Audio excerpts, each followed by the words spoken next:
এদিকে অবৈধ স্থাপনা উচ্ছেদ সড়কে শৃঙ্খলা আনতে মিটফোর্ড হাসপাতাল এলাকার অভিযান পরিচালনা করেছে ভ্রাম্যমাণ আদালত। ডিএমপির লালবাগ জোনের special metropolitan magistrate Arifur Rahman এই অভিযানে নেতৃত্ব দেন। এ সময় রাস্তায় ও ফুটপাতে বসানো দোকানপাট উচ্ছেদ করা হয়। অবৈধ দোকানপাট নিয়ন্ত্রণের দায়ে একজনকে 7 দিনের কারাদণ্ড দেন ভ্রাম্যমাণ আদালত। এছাড়া বাবুবাজার ব্রিজের নিচে অবৈধ পার্কিংয়ের দায়ে বাহাদুর শাহ পরিবহনের এক ড্রাইভারকে 1 মাসের কারাদণ্ড দেওয়া হয়।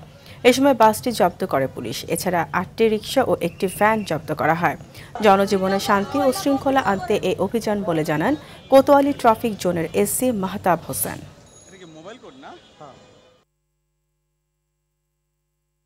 মিটফোর্ড বা এখানে তো একটা গুরুত্বপূর্ণ হসপিটাল আছে এবং এটা নগরবাসীর দুর্ভোগ কমানোর উদ্দেশ্যে আমরা আমাদের সিনিয়র স্যারদের নির্দেশনা মোতাবেক এই উচ্ছেদ অভিযানটা করছি। এটা আমার মনে হয় যে মানুষের ভিতর আরও বেশি সচেতনতা তৈরি করবে এবং তারা এভাবে রাস্তা দখল করে বা কনজেশন তৈরি করবে না।